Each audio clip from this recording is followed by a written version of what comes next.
Monsieur le Président du Conseil constitutionnel, cher Laurent Fabius, Madame la Première Présidente de la Cour de cassation et chère Chantal Arens, Monsieur le Premier Président de la Cour des comptes, cher Pierre Moscovici, Madame la Présidente du Conseil scientifique, chère Françoise Tulkens, Mesdames et Messieurs les Présidents, Mesdames et Messieurs, chers collègues, chers amis. Je suis très heureux de vous accueillir dans cette salle d'Assemblée générale du Conseil d'État à l'occasion du lancement de l'Institut des études et de la recherche sur le droit et la justice, un sigle auquel vous devrez vous habituer, IERDJ. Vous voyez, on prend son élan et ça se dit très facilement.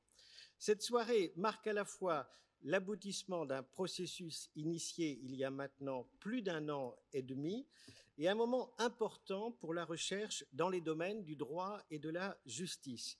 Il était important que nous soyons réunis ce soir et je me réjouis sincèrement de voir cette salle emplie de représentants de toutes les professions, de tous les acteurs qui comptent dans ces domaines. Et dans le cadre de cette brève introduction, j'aimerais revenir sur la genèse, les valeurs, mais aussi les axes de recherche de ce nouvel IR2J, de ce nouvel institut, avant de céder la parole au garde des Sceaux qui s'adressera à nous à distance. Il a enregistré une vidéo car son agenda ne lui a pas permis au dernier moment d'être là. Il me prie de vous en excuser. Puis, j'ai bien sûr, nous céderons la parole aux intervenants de la table ronde qui exposeront plus avant les objectifs qui sont visés, mais aussi le point de vue des utilisateurs de ce que va produire l'IRDJ. Et j'ai bien sûr une pensée pour Robert Badinter qui assurera la présidence d'honneur de l'Institut. Il m'a fait porter une lettre aujourd'hui dans laquelle il me dit sa joie de voir le lancement de ce nouvel institut, pour me dire aussi son regret de ne pouvoir être des nôtres en raison des recommandations que viennent de lui faire ses médecins. On est tous vigilants à l'occasion de cette remontée des indices de la crise sanitaire et il souhaite bien sûr au nouvel institut un brillant avenir au service de notre justice. S'agissant d'abord de la genèse de l'institution, vous le savez, l'IERDJ résulte de la fusion de deux organisations qui avaient chacune fait leurs preuves.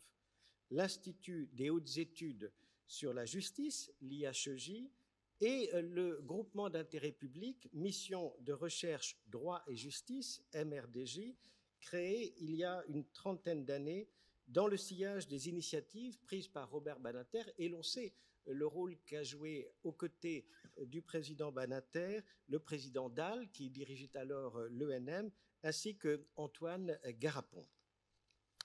Tous ces efforts avaient pour objectif de promouvoir la recherche et la réflexion dans tous les domaines, et c'est important, du droit et de la justice. Cette fusion dont nous présentons en quelque sorte aujourd'hui le bébé a été réalisée pour deux raisons. Une raison conjoncturelle, d'abord, découlant d'une circulaire du Premier ministre de juin 2019 qui incitait les pouvoirs publics à s'assurer de la pertinence de l'existence de petits opérateurs publics comportant moins de 100 emplois. Une raison de fond, ensuite, qui est le besoin de disposer d'une instance pérenne, solide et plus ambitieuse, faisant à la fois office de think tank public et de laboratoire de recherche sur toutes les questions qui concernent le droit et la justice. Le besoin d'un lieu aussi qui soutienne et réunisse les savoirs scientifiques rigoureux tout en se laissant, et ce sera un maître mot, la liberté de défricher les terrains non ou mal balisés. Le besoin enfin d'un lieu qui établisse des ponts entre les acteurs, les décideurs et les citoyens pour mieux comprendre le droit et la justice. Les parties prenantes se sont rapidement accordées sur la forme que prendrait le nouvel institut et nous avons choisi la forme d'un groupement d'intérêt public qui permet, et c'est un gros avantage, de réunir des partenaires variés qui financent ou soutiennent l'Institut selon des modalités diverses. Ce peut être des subventions, ce peut être la mise à disposition de personnel ou d'autres partenariats.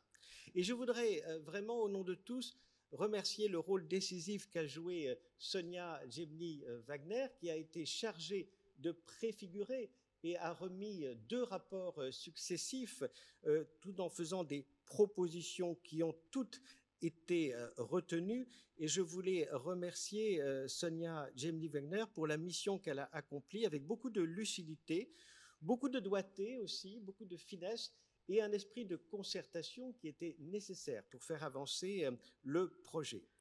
Les principaux contributeurs de l'IERDJ sont à cet égard les 4 cours supérieures françaises, donc le Conseil constitutionnel, le Conseil d'État, la Cour de cassation et la Cour des comptes, le ministère de la Justice et le CNRS.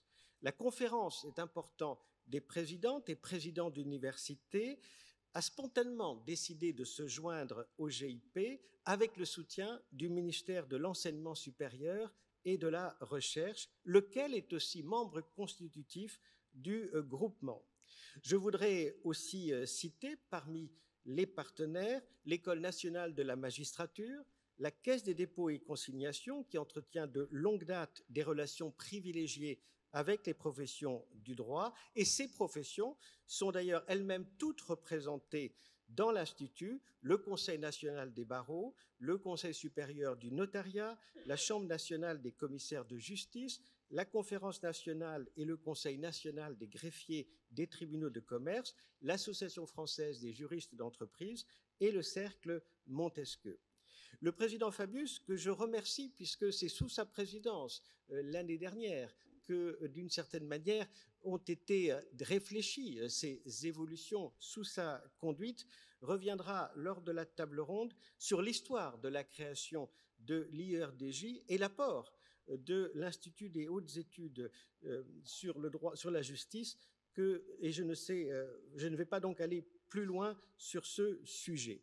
Je rappelle simplement les moyens importants dont le futur institut disposera et qui ne sont pas seulement, c'est important, la somme des moyens alloués dans le passé aux 2 institutions. On ne s'est pas contenté d'ajouter les moyens dont disposaient l'IHEJ et la MRDJ. C'est une augmentation significative des moyens qui sont alloués au nouvel institut, et je remercie le ministère qui a fait un effort significatif. Ce sont 20 personnes environ qui travailleront en permanence, et le budget de lancement pour 2022 s'élèvera à la somme de 1 365 000 €, une somme qui permettra de faire réellement des choses. C'est un effort considérable de l'ensemble des partenaires que je tiens à saluer. S'agissant en deuxième lieu des valeurs et des objectifs de l'Institut, j'en citerai 4 qui sont, à mon avis, structurants et sur lesquels l'ensemble des parties prenantes ont toujours été en phase. La première valeur, c'est l'indépendance. Et cela a été, Laurent Fabius s'en souvient, une valeur cardinale qui a été, je dirais, mise en exergue dès le début des travaux. Il s'agissait non pas de créer un organisme à la disposition du gouvernement ou du ministère, mais de créer un institut pleinement indépendant. Et l'IERDJ a été pensé pour permettre aux acteurs publics et privés de mobiliser leurs ressources au bénéfice d'une réflexion et d'une action commune dans un cadre indépendant, ce qui était à nos yeux une garantie indispensable de la qualité des travaux et des études qui seront menées. Et cette indépendance sera garantie par l'implication des cours supérieurs et la présidence tournante de l'Institut par leur chef, sur le modèle de ce qui se faisait déjà pour l'Institut des hautes études sur la justice. Et c'est dans ce cadre-là que depuis le 1er janvier 2021, j'ai succédé à Laurent Fabius. Cette indépendance se retrouvera également dans la composition du conseil scientifique où seront représentées toutes les professions du droit sans exception. Deuxième valeur, l'excellence scientifique. Nous avons en effet tenu à placer l'Institut sous le signe de l'excellence, Le conseil scientifique sera ainsi composé de 20 à 30 membres de très haut niveau, et la première présidente du conseil scientifique de l'Institut sera Françoise Tulkens, que je n'ai pas besoin de vous présenter, qui par sa longue et prestigieuse expérience représente finalement, c'est une gageure à elle seule, toutes les professions du droit, puisque vous avez été juge, vice-présidente de la Cour européenne des droits de l'homme, universitaire, chercheuse et avocate. Vous rassemblez dans votre personnalité tout ce que nous voulons justement réunir. Troisième valeur sur laquelle je voudrais insister, l'Institut sera placé sous le sceau d'une double exigence, la pluridisciplinarité, mais aussi l'ancrage dans le réel. L'esprit de l'Institut sera bien, d'une part, de produire de la recherche ancrée dans le réel, qui soit en lien avec les problématiques rencontrées au quotidien par les acteurs publics, les responsables des politiques publiques de la justice, les juridictions et les professionnels du droit. Chantal Arens expliquera dans la table ronde quelles sont justement les attentes que place vis-à-vis de l'Institut la juridiction judiciaire, et Pierre Moscovici insistera sur les liens entre les travaux de la nouvelle institution et l'évaluation des politiques publiques. À côté de cette recherche ancrée dans le réel, bien sûr, la recherche fondamentale jouera tout son rôle. Cette recherche fondamentale qui sera produite ne sera jamais déconnectée des enjeux concrets, je dirais, du monde réel. Et nous avons souhaité, dans ce cadre, que l'Institut soit à la fois capable de contribuer aux réflexions sur les problèmes les plus actuels, ce qui implique de la souplesse, de la réactivité, mais en même temps tourné vers l'avenir et le long terme, c'est-à-dire qu'il effectue des travaux utiles et solides de perspective. L'Institut vise d'autre part à pallier une carence de la recherche française en matière de droit et de justice en promouvant des réflexions qui soient transversales, qui soient pluridisciplinaires et surtout interprofessionnelles. Et il a été conçu pour dépasser les cloisonnements universitaires, encourager les approches holistiques, ce qui devrait permettre de renforcer la place de la France dans la recherche internationale. Enfin, et j'insiste sur ce point, le dernier objectif a été de conférer à l'IERDJ une véritable dimension internationale et européenne. L'Institut ne sera pas seulement tourné vers la France, mais aussi accordera beaucoup d'importance à l'international, à l'Europe, en promouvant notamment le droit comparé. Ceci passera, outre la stature internationale de Madame Tulkens, par des efforts pour tisser des liens forts avec des professionnels et des chercheurs étrangers qui seront notamment accueillis dans le conseil scientifique, aussi en résidence et évidemment dans les colloques internationaux que l'Institut organisera. S'agissant en dernier lieu des axes de recherche de l'IERDJ dont les travaux débuteront dès 2022, un programme très riche de travail a déjà été approuvé par l'Assemblée générale constitutive du groupement qui s'est tenue la semaine dernière, le 24 novembre. Je ne mentionnerai ici que 3 de ces axes qui me semblent particulièrement intéressants et illustrent justement les ambitions de l'Institut. Justice et société d'abord. Cet axe de recherche permettra notamment d'approfondir les travaux concernant les attentes de la société civile à l'égard du droit, à l'égard de la justice. Ceci pourrait par exemple aider les juges à mieux comprendre et donc à mieux anticiper les raisons pour lesquelles la demande de justice va croissante depuis de nombreuses années maintenant. D'autres recherches viseront quant à elles à identifier les enjeux pédagogiques de compréhension du droit et du rôle des différents acteurs juridiques et judiciaires, ce qui est essentiel pour nourrir la confiance des citoyens dans la justice. Autant de sujets qui intéressent directement les juridictions, les administrations et les professionnels du droit. Deuxième axe de recherche, et le président Fabius, je dirais, a beaucoup insisté sur ce point, le droit des générations futures. Cette thématique recouvre bien sûr la question des rapports entre la justice et l'écologie, le changement climatique ou encore le numérique, mais pas seulement. Dans des domaines aussi différents que la bioéthique, la dette ou la pauvreté, par exemple, quel patrimoine, quel héritage ou quelle charge les générations actuelles laisseront aux générations futures. Et finalement, qui peut et qui doit parler, notamment devant les juges, au nom des générations futures? Faut-il traduire cela, cet équilibre des charges entre générations d'aujourd'hui et générations futures dans notre droit positif? Faut-il le traduire dans l'ordre juridique? Quel est le bon point d'équilibre? Comment faciliter l'accès au prétoire, aux juges de ces générations à venir? Quelles conséquences procédurales tirer de ces choix? Troisième sujet, les identités professionnelles. On le sait, c'est un sujet d'actualité. L'IERDJ entend s'en emparer en vue de répondre aux nombreuses et importantes questions qu'il pose et que nous devons regarder en face. Au-delà des conditions de travail, qui sont en réalité les professionnels de la justice et les professionnels du droit? Quelles sont leurs attentes? Quelle représentation ont-ils de leurs fonctions, de leurs missions et de leurs évolutions possibles? Quel est l'impact du numérique sur ces fonctions et la représentation que s'en font les acteurs concernés? On le voit, mesdames et messieurs, l'IERDJ est un institut que l'on a voulu utile, efficace, en prise avec les enjeux de notre société.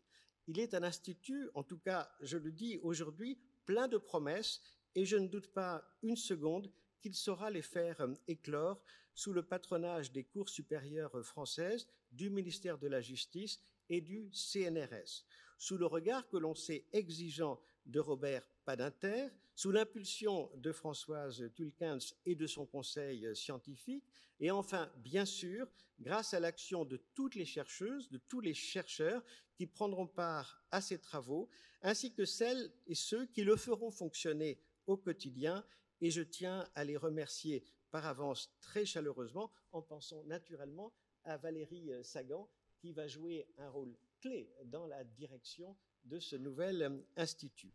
Le moment est à présent venu de laisser la parole au garde des Sceaux pour le message qu'il a enregistré avant de réunir la table ronde dont j'ai annoncé la composition. Je vous remercie.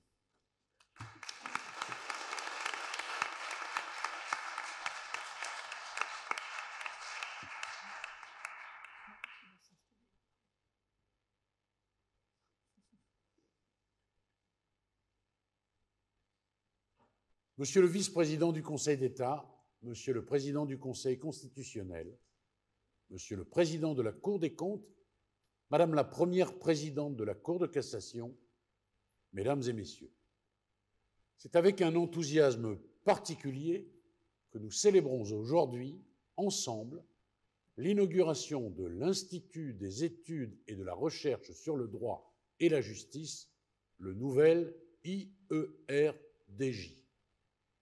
Cette inauguration doit être un point de départ, celui d'un nouvel élan de la recherche et plus largement de la réflexion dans le domaine du droit et de la justice. Les deux structures qui fusionnent aujourd'hui, l'Institut des hautes études sur le droit et la justice et la mission Recherche, droit et justice, ont 30 ans. Et cela fait presque 30 ans que leur devenir et leur rapprochement possible sont régulièrement discutés. Dès mon arrivée à la chancellerie, j'ai été convaincu que le chemin du rapprochement serait bénéfique. Et c'est pourquoi, en octobre 2020, le président Laurent Fabius, alors président de l'IHEJ, et moi-même avons confié à Madame Jemny Wagner, inspectrice générale de la justice, le soin de formuler des propositions sur cette hypothèse. En janvier 2021, nous avons souhaité que les travaux se poursuivent dans le cadre d'une mission de préfiguration, toujours pilotée par Madame Jemny Wagner, que je veux ici remercier pour son engagement, sa détermination et sa délicatesse dans la conduite de cette mission. Il aura donc fallu moins d'1 an pour concrétiser non pas une simple fusion, mais une naissance, celle de ce nouvel institut car l'IERDJ se présente aujourd'hui avec des missions et des finalités rénovées.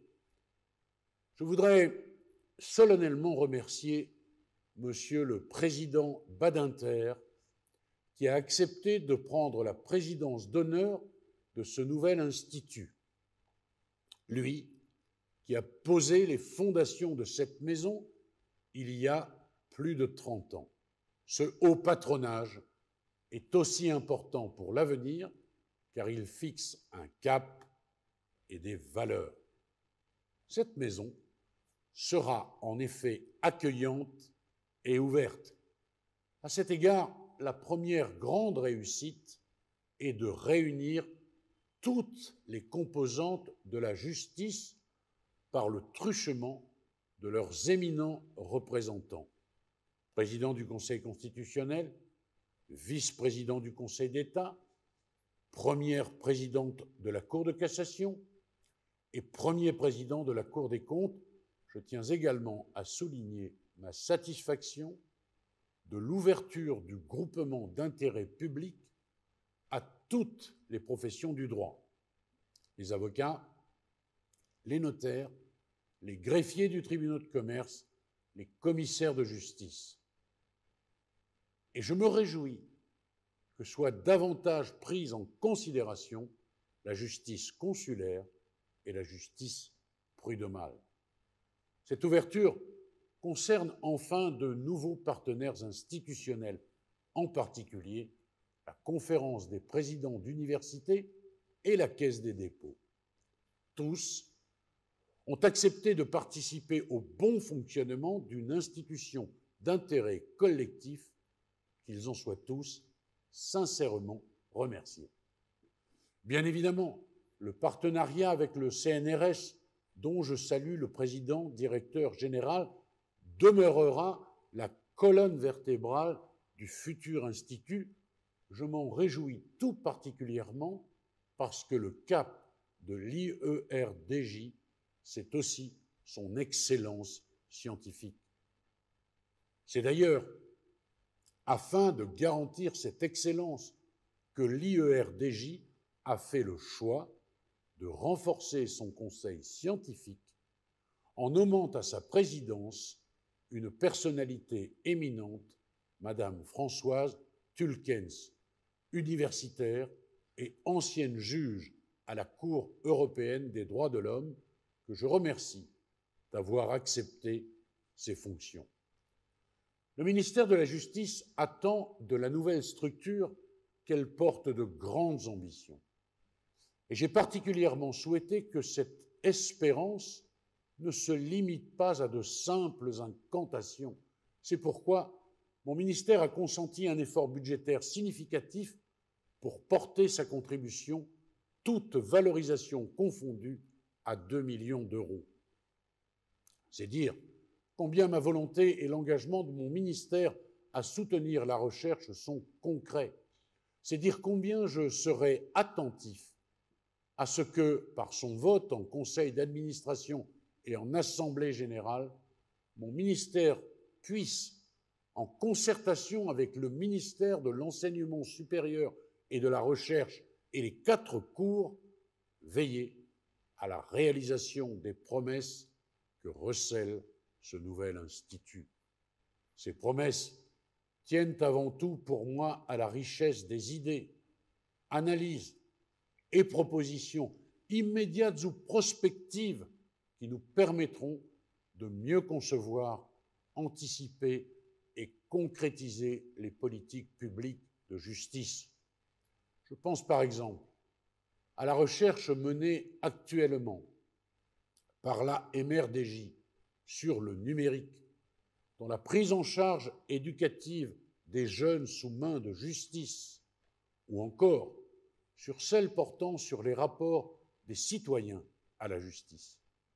Cette recherche récente alimente la réflexion actuelle sur les états généraux de la justice. La chercheuse qui a coordonné cette enquête, Cécile Vigour, a d'ailleurs présenté cette recherche lors du lancement de ses États généraux à Poitiers. Je souhaite donc inaugurer un institut, mais surtout un lieu d'effervescence intellectuelle et aussi un lieu d'inspiration pour les praticiens de la justice. Il faut que l'Institut soit en mesure de faire connaître ce qu'il contribue à produire et puisse renseigner les juridictions, l'administration et les professionnels lorsqu'ils s'interrogent sur leurs pratiques et leurs actions. Nous savons beaucoup plus de choses que nous ne l'imaginons. Le défi est immense, notre attente est grande. Et je remercie Madame Sagan d'avoir accepté de porter la noble mission de diriger l'Institut au bénéfice de tous. Je souhaite longue vie aux nouvelles IERDJ. Je vous remercie infiniment.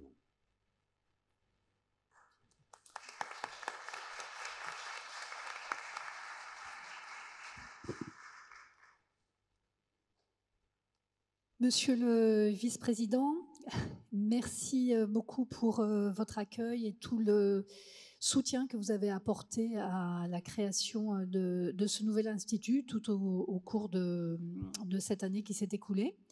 J'invite maintenant les participants à la table ronde, Monsieur le Président du Conseil constitutionnel, Laurent Fabius, à nous rejoindre, Madame la Première Présidente de la Cour de cassation, Madame Arens, Monsieur le Premier Président de la Cour des comptes, si vous voulez bien, Madame Marie Gaille, directrice de l'Institut national du CNRS en sciences humaines et sociales. Madame Arens, vous êtes de l'autre côté. Et Françoise Tulkens, notre présidente du Conseil scientifique, qui a déjà été amplement présentée. Mesdames et messieurs, distingués invités, nous réunissons aujourd'hui dans ce nouvel institut l'ensemble des acteurs et actrices du droit et de la justice, entre eux d'abord, puisque c'est un lieu où ils peuvent dialoguer et échanger entre eux, et également avec le monde universitaire et de la recherche, comme cela vous a été indiqué. Pour son lancement, nous avons souhaité que toutes celles et ceux qui ont contribué à sa création puissent débattre ce soir. C'est le format que nous avons choisi pour évoquer vos attentes respectives et les échanges que vous souhaitez avoir entre vous.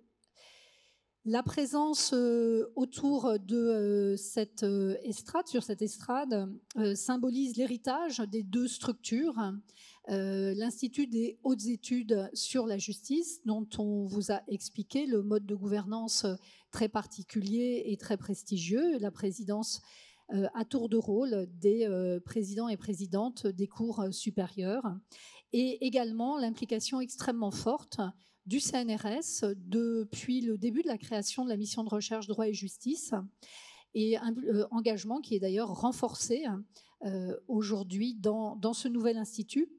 Également dans l'ADN de l'ancien GIP, l'importance du rôle du conseil scientifique, symbolisé aujourd'hui par notre nouvelle présidente Françoise Tulkens. Monsieur le ministre a rappelé combien le ministère s'était impliqué dans la création de ce nouvel institut, combien il avait mobilisé de moyens. Et je tiens à remercier tout particulièrement Catherine Pignon, secrétaire générale du ministère, et Sébastien Gallois, secrétaire général adjoint, qui ont été à nos côtés dans toute cette création. Et je me permets de mentionner également Hélène Davot, conseillère du président de la République, avec laquelle nous avons échangé de longue date, et avec Sonia Gemini-Wagner, bien évidemment, sur ces enjeux. La gouvernance collective et équilibrée que nous avons imaginée doit doter l'Institut de moyens solides, pérennes, et aujourd'hui, nous souhaitons évoquer avec vous ces orientations. Monsieur le Président du Conseil constitutionnel, cette rencontre fait suite aujourd'hui, vous l'avez rappelé, Monsieur le Vice-président du Conseil d'État, à l'Assemblée générale de l'Institut qui s'est tenue la semaine dernière, au cours de laquelle nous avons beaucoup évoqué le programme de travail. Quelles sont vos attentes à ce sujet aujourd'hui ?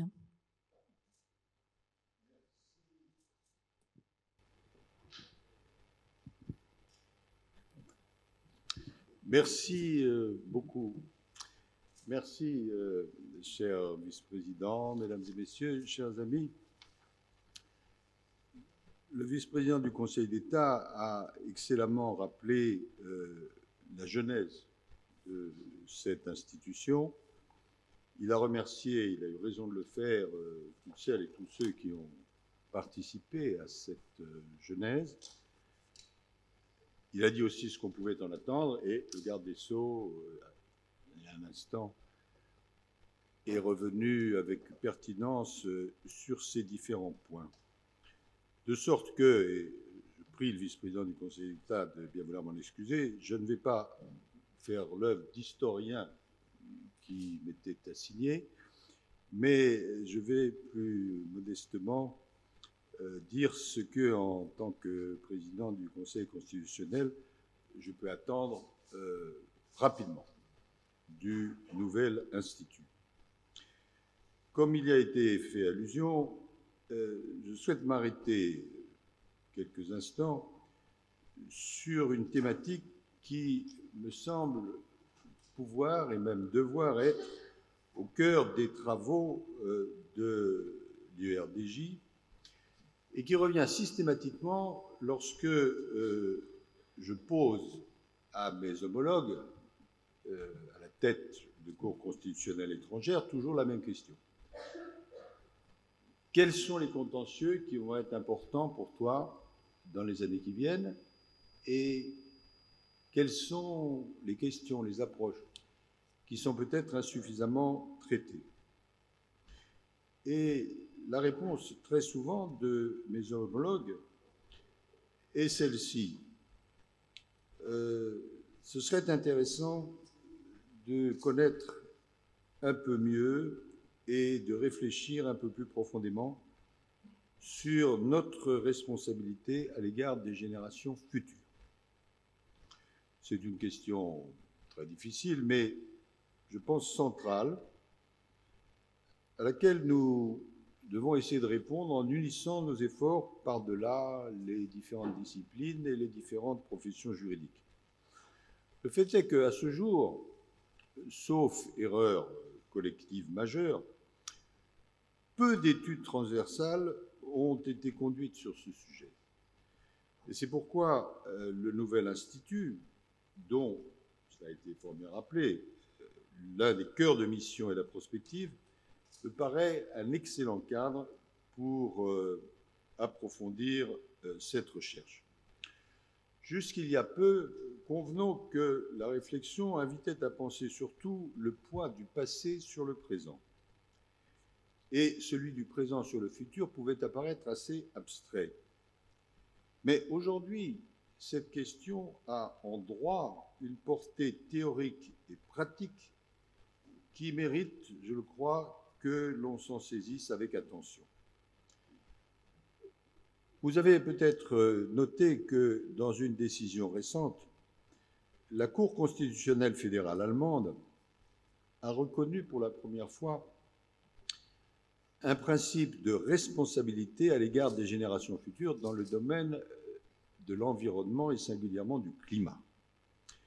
Elle s'est fondée sur ce principe pour annuler une loi sur le climat en considérant que cette loi reportait sur les générations futures un effort tellement important qu'il exposerait leur vie à des pertes de liberté considérables.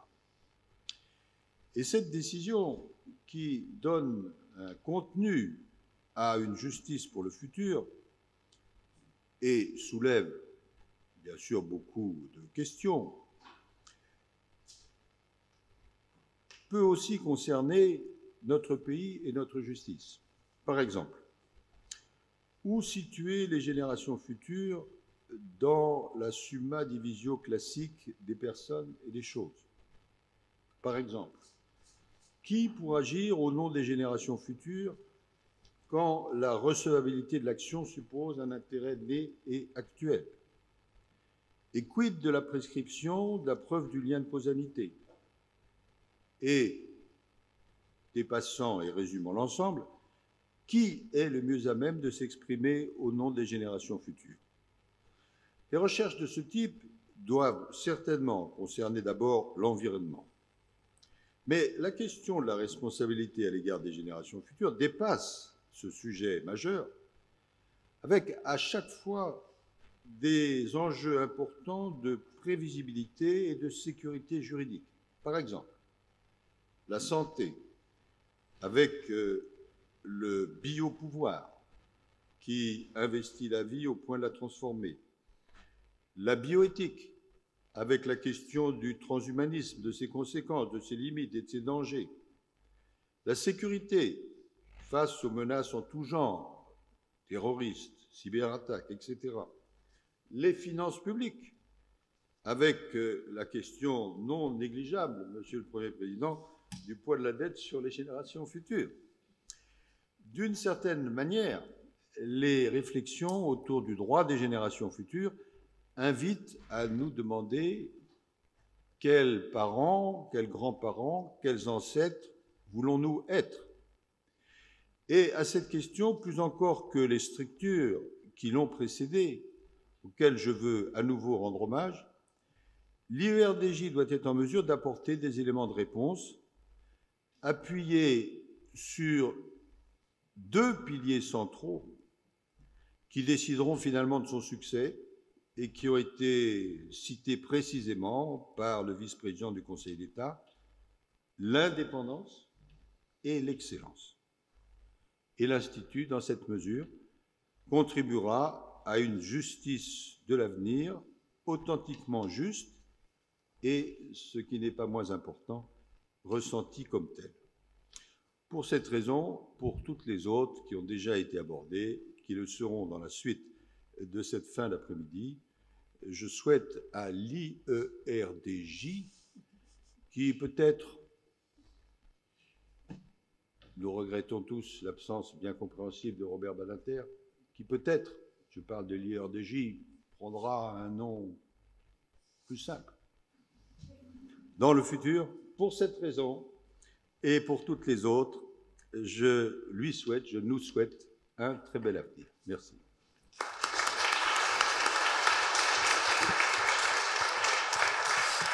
Merci, Monsieur Fabius.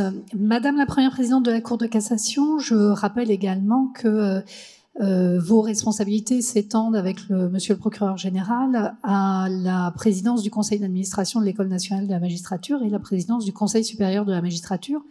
L'ensemble de ces responsabilités vous amène à concevoir des attentes bien spécifiques à l'égard de l'Institut.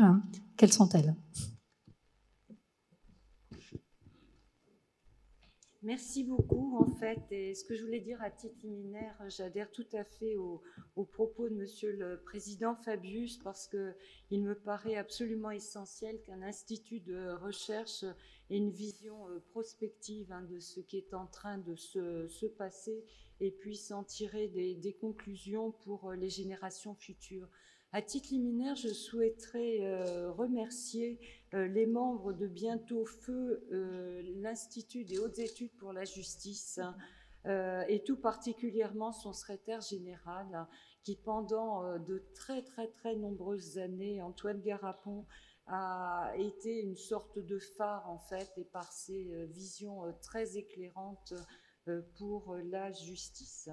Les attentes du monde judiciaire sont multiples, protéiformes, mais aussi évolutives.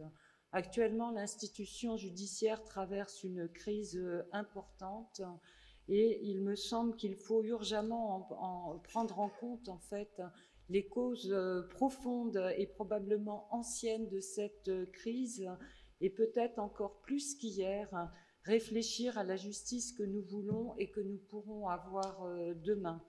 Les constats sont nombreux, il y a eu beaucoup d'études, mais je suis convaincue que nous sommes en quelque sorte à la croisée des chemins et qu'il ne faudra pas se tromper de direction. Et pour cela, nous avons besoin d'expertise, de recul, de réflexion pluridisciplinaire, mais aussi, et j'insiste beaucoup, de plasticité et d'inventivité. Pour répondre à la multiplicité des attentes, à leur caractère protéiforme et évolutif, je plaide depuis des années pour une approche systémique de l'institution judiciaire qui prenne en même temps en compte les questions de territoire, de statut, de périmètre et d'office du juge. Ces questions sont fondamentales dans une société qui a considérablement évolué et qui est passée en quelques années du stylo à la touche du clavier. Il faut donc, pour comprendre ces enjeux et pour relever les défis qui sont immenses, des compétences variées qui dépassent largement les seuls prismes juridiques et judiciaires. La nouvelle équipe scientifique de l'IERDJ, renforcée et plus ouverte encore, devrait favoriser cette approche pluridisciplinaire qui est la pierre angulaire de son projet scientifique. Il faudra assurément donner du temps à la réflexion avec des perspectives historiques, sociologiques et encore philosophiques ou mathématiques, mais il faudra aussi pouvoir bénéficier d'études courtes, plus ramassées, plastiques, comme je l'indiquais tout à l'heure, c'est-à-dire être en capacité de s'adapter et d'absorber les évolutions continues qui traversent l'institution pour l'aider à les appréhender, les comprendre et pouvoir s'adapter le plus rapidement possible. J'insiste sur l'importance, selon moi, d'œuvrer dans les deux directions. Les projets à moyen et long terme, comme l'a excellemment rappelé Monsieur le vice-président du Conseil d'État, sur la base des appels à projets ou des projets spontanés. Ça me paraît très important que l'IERDJ accepte des projets spontanés, des projets à court terme, sous la forme d'études, de séminaires, de colloques, car la justice a besoin à la fois de savoir où elle va sur le long terme, mais aussi de pouvoir s'adapter en permanence et donc d'y voir clair sur les moyens pour y parvenir. Je retiens pour l'année 2022 particulièrement le projet concernant les identités professionnelles que vous avez rappelé, Monsieur le Vice-président, qui m'apparaissent au cœur des préoccupations immédiates des acteurs de justice. La Cour de cassation, de même que l'ensemble des juridictions d'ordre judiciaire, et vous les avez bien compris que je les réunis dans un même thème, car pour moi, il n'y a qu'une justice judiciaire qui se lie de la base au sommet et du sommet à la base, souhaite pouvoir continuer à travailler avec l'IERDJ comme elle le faisait jusqu'à présent avec l'IHEJ et le GIP MRDJ, ça fait beaucoup de sigles. Le partenariat devra donc être souple, réactif, mais aussi institutionnel. Et pour cela, je pense qu'il est utile de s'appuyer sur des conventions pour qu'il y ait des projets structurants, comme par exemple la mise à disposition des décisions de justice en open data, projet porté par la Cour de cassation et dont je ne cesse de dire que l'open data va profondément modifier les métiers de justice de tous les professionnels de la justice et donc avoir une incidence pour l'ensemble des citoyens. La Cour des comptes, par la voix de son président, a récemment conclu dans un rapport et a ouvert des pistes qui peuvent être aussi une source de réflexion et de réformes à venir. En conclusion, vous comprendrez qu'à travers mon propos, je prône plutôt une approche bien sûr scientifique, mais aussi opérationnelle et pragmatique des thématiques dont le nouvel institut pourra se saisir à l'avenir. Et je pense que l'institution judiciaire a vraiment besoin de cette vision prospective pour traverser la crise qu'elle traverse actuellement et pouvoir la transcender.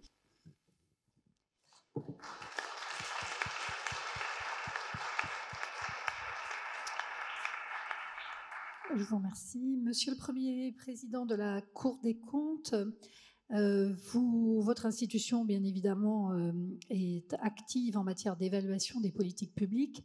Dans sa dernière note synthétique, pas toujours très tendre d'ailleurs à l'égard de l'institution judiciaire, mais vous avez également, dès votre prise de fonction, souhaité renforcer les partenariats avec la recherche en concluant notamment une convention avec le CNRS que nous avons remarqué. Comment concevez-vous donc le travail à l'avenir avec cet institut? Merci, madame. Bonsoir et merci pour votre invitation. C'est de chaleureux mots. Oui. Merci pour vos mots chaleureux d'introduction ainsi que pour votre invitation que j'ai acceptée avec grand plaisir. Je suis ravi de pouvoir participer à cette table ronde à l'occasion de la présentation de l'IERDJ. Il faudra en effet, Monsieur le Président, cher Laurent, trouver peut-être un nom plus simple, ce sera pratique pour tout le monde. C'est la première fois depuis que je suis Premier Président de la Cour des comptes que je participe à un projet collectif ici au Conseil d'État, et celui-ci est en effet d'importance. Je suis très heureux de le faire et je me réjouis de ce moment d'échange pour au moins 3 raisons. D'abord, il me permet de souligner mon attachement à les structures comme ce GIP qui promeuvent et qui cultivent la réflexion, en l'occurrence sur l'avenir du droit et de la justice, comme vous l'avez esquissé, Monsieur le Président Fabius, en relation avec les enjeux décidés de demain, comme l'environnement, le numérique, et c'est vrai, la dette publique, que je crois être un sujet tout à fait transversal, pas seulement économique et financier, mais bel et bien démocratique. Et puis ensuite, parce que la Cour des comptes est une juridiction, qu'elle entend bien le rester, et qu'il est important qu'elle le demeure. C'est ce que j'ai défendu dans le cadre du projet de réforme de la responsabilité des gestionnaires publics, qui est en cours d'examen devant le Parlement, qui va unifier le jugement des ordonnateurs et des comptables, mais qui va le faire sous l'égide de la Cour, avec le Conseil d'État, évidemment, comme juge de cassation. Et puis, enfin, parce que lors de mon instance d'installation, j'ai fait du renforcement des liens avec le monde du savoir et les organismes d'études et de prospective un axe stratégique et prioritaire pour les juridictions financières. C'est dans cet esprit que la Cour a signé en effet des conventions de coopération, vous disiez Madame la Directrice, avec la Conférence des présidents d'université et le CNRS, et je me réjouis que les chambres régionales des comptes, à l'instar de la CRC d'Île-de-France, fassent de même avec l'école d'urbanisme. Et c'est donc pour moi l'occasion ici de réaffirmer cette volonté d'en faire une priorité. Vous m'avez demandé d'intervenir sur un thème qui me tient depuis très longtemps à cœur, celui de l'évaluation des politiques publiques. La crise sanitaire, qui n'est pas finie, nous a plus que jamais rappelé l'utilité d'un contrôle exigeant et indépendant des politiques publiques mises en place. Je pense que la France doit encore développer cette culture de l'évaluation. Elle commence à le faire grâce à de nombreux acteurs. Le rapport du Conseil d'État a été particulièrement utile à cet égard, dont cet institut d'études et de recherche qui, je crois, doit englober cette dimension. Je peux, en effet, en venant ici, remplir les objectifs que j'ai fixés aux juridictions financières et échanger avec des acteurs divers et importants de sujets qui sont importants. Alors, quelles sont les attentes de la Cour vis-à-vis de ce groupement et qu'est-ce que nous pouvons lui apporter aussi en retour? Je ne cache pas que ma venue ici est à la fois investie et intéressée. La Cour espère y trouver de quoi alimenter ses priorités. J'ai évoqué des objectifs plus avant, renforcement de l'évaluation, développement de partenariats avec le monde de la recherche. Ils s'inscrivent dans le cadre d'un projet stratégique de transformation que j'ai lancé quand j'ai été nommé, juridiction financière 2025, JF 2025. Je souhaite que la Cour, dans l'esprit de la Constitution, devienne un acteur majeur, pas exclusif mais majeur, dans la conduite de l'évaluation des politiques publiques économiques, sociales, environnementales en France. Quand je dis la Cour, je parle bien des juridictions financières dans leur ensemble, et je me réjouis que le Parlement puisse examiner dans quelques semaines le projet de loi porté par Mme Gourault, 3DS, qui devrait, si tout va bien, donner aux chambres régionales des comptes la compétence d'évaluation des politiques publiques locales, parce que le national et le local, évidemment, cheminent de concert dans nos décisions publiques. Pour ça, nous avons lancé des actions très concrètes, dont certaines sont d'ores et déjà opérationnelles. Je ne vais pas les détailler, je vais en citer simplement une. J'ai un objectif qui est certes ambitieux, mais qui sera rempli, qui est de consacrer 20% de nos ressources à l'évaluation de politique publique, contre seulement 5% aujourd'hui, ou encore le développement d'un nouvel axe de contrôle appelé évaluation de la qualité du service public rendu. Et nous le ferons toujours main dans la main avec le Conseil d'État. Je serai d'ailleurs à nouveau ici demain pour un colloque organisé par la Cour et le Conseil et la Cour, sur l'évaluation partagée au niveau territorial. Ce sont des transformations internes qui étaient nécessaires. On a besoin de contributions extérieures. Et là, je reviens tout à fait à l'IURDJ. Je sais que vous souhaitez intensifier vos efforts concernant l'évaluation pluridisciplinaire de l'impact des travaux d'évaluation de politique publique. Je ne peux que m'en réjouir. Cette évaluation de l'évaluation sera, j'en suis convaincu, riche d'enseignements. Elle s'inscrit dans la tradition de remise en question permanente propre à notre institution. Je souligne d'ailleurs que JF 2025 est aussi le fruit d'une peer review, une revue des pairs réalisée par notre homologue britannique du National Audit Office. Et donc, nous ne craignons pas la critique, être évalué, c'est aussi cela. Et on peut être tout à fait tendre et être un peu critique, Madame la Directrice, même sur la justice. L'évaluation des politiques publiques n'est pas le seul chantier pour lequel la Cour est demandeuse de travaux de recherche de l'IURDJ. Je n'oublie pas non plus les axes très importants que sont le contrôle de la régularité, les atteintes à la probité et encore une fois la question de la dette.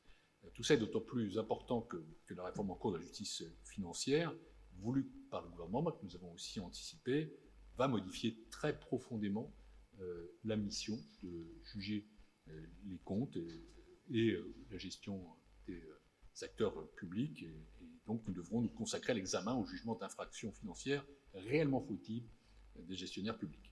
Je sais que vous travaillez déjà sur cette dimension, que l'IURDJ, dans ses formules antérieures, a notamment publié l'étude du doctorant en sociologie Maxime Agathor, la corruption vue par les sciences sociales.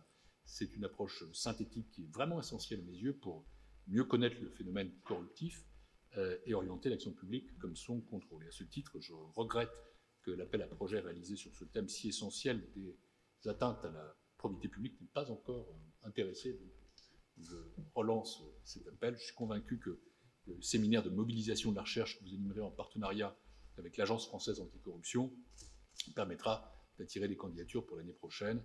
C'est pour la Cour un élément essentiel dans notre participation aux côtés des justices constitutionnelles, judiciaires et administratives. Constatez donc que la Cour attend beaucoup de ce nouvel institut parce qu'il a besoin d'être irrigué, elle aussi, par des travaux de qualité comme ceux qu'il va produire. C'est une relation qui est plus que jamais pertinente au vu des transformations que connaissent les juridictions financières, en particulier dans les domaines de l'évaluation des politiques publiques et des atteintes à la probité. Vous pouvez donc pleinement compter sur la Cour des comptes et compter totalement sur mon soutien.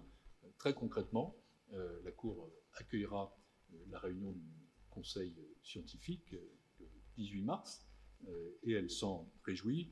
Et puis, je vous promets aussi que nos services proposeront très rapidement un directeur ou une directrice des affaires financières.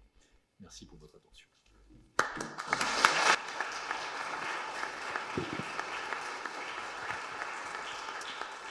Merci, Monsieur le Premier Président. Il faut rappeler que chaque cour s'est engagé à mettre à disposition un personnel de manière assez pérenne, je dois dire, même si ce n'est pas indéfini, auprès du nouveau GIP. Et je les en remercie. Ça va permettre aussi d'améliorer beaucoup notre travail au quotidien et d'avoir des échanges très productifs.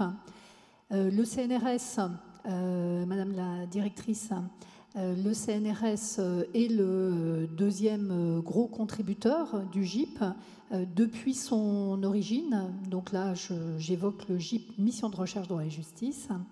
Vous avez toujours été très assidus et je tiens également à souligner la présence parmi nous de Lionel Morel, directeur adjoint scientifique dans la salle du CNRS, qui a participé à la mission de préfiguration conduite par Sonia Jamie Wagner pendant toute l'année.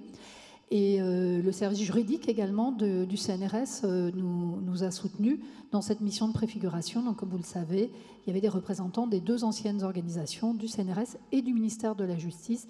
Et je tiens à saluer Anne Toulmont, puis Sophie Van Puyvelde, qui y ont participé. Pour le CNRS, donc un engagement ancien et qui est renouvelé et même amplifié, puisque le CNRS accepte également de mettre à disposition un personnel supplémentaire et des financements supplémentaires dans la nouvelle structure. Structure donc qui reprendra les activités des 2 précédentes, mais qui également ira au-delà. Dans ce contexte, comment voyez-vous votre engagement au sein du nouvel institut ?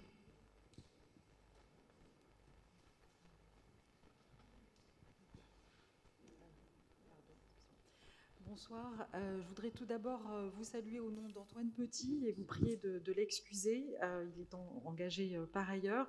Et je vais donc prendre la parole pour effectivement tenter de répondre à votre question en son nom. Alors, d'une certaine manière, je pourrais vous répondre d'un mot en disant que l'Institut des études et de la recherche sur le droit et la justice est un magnifique écrin pour réaliser l'une des missions qui est assignée au CNRS dans son décret de création et qui est celle d'œuvrer à la connaissance pour le bien commun. Alors, je voudrais maintenant essayer peut-être de développer cette réponse un peu plus amplement et sans perdre de vue l'horizon du futur qui a été évoqué précédemment, souligner que... je ne sais pas si... L'engagement du CNRS, effectivement, remonte à une période qui est déjà ancienne, si je puis dire, à la fin des années 50 et au début des années 60, puisque l'histoire de cette mission s'ancre dans des temps anciens et que cela donne une assise assez solide, je pense, à la collaboration. C'est une histoire qui a été marquée par des étapes de refonte successives, mais qui ont toujours été accompagnées dans un degré de plus ou moins grande proximité par le CNRS au début des années 80, puis au début des années 90, qu'ensuite au rapport publié par Madame Maestrucci, Mastracci dans la salle, le GIP a été créé en 1994. Alors cet écrin, en fait, il tient, je pense, en un point fondamental pour le CNRS, qui œuvre à travers différents réseaux pour la recherche en droit, il tient dans le fait de garantir à la recherche scientifique en droit de développer des questionnements nourris par des échanges avec les professionnels du droit, avec les institutions publiques et donc en prise avec les mutations de la société et leurs implications en droit. Et tout à l'heure, Madame Arène soulignait le besoin d'opérationnalité qui, je pense, n'est pas contradictoire avec la recherche fondamentale, mais il faut créer ce lieu d'interface pour qu'ils se nourrissent réciproquement. Et votre institut, je pense, est le lieu par excellence pour cette interface et cette alimentation réciproque de la recherche, des institutions publiques et des professionnels du droit. Nous le voyons tous les jours dans les objets de recherche abordés par les équipes de recherche du CNRS. Les sociétés contemporaines changent et les modalités de régulation juridique évoluent en conséquence.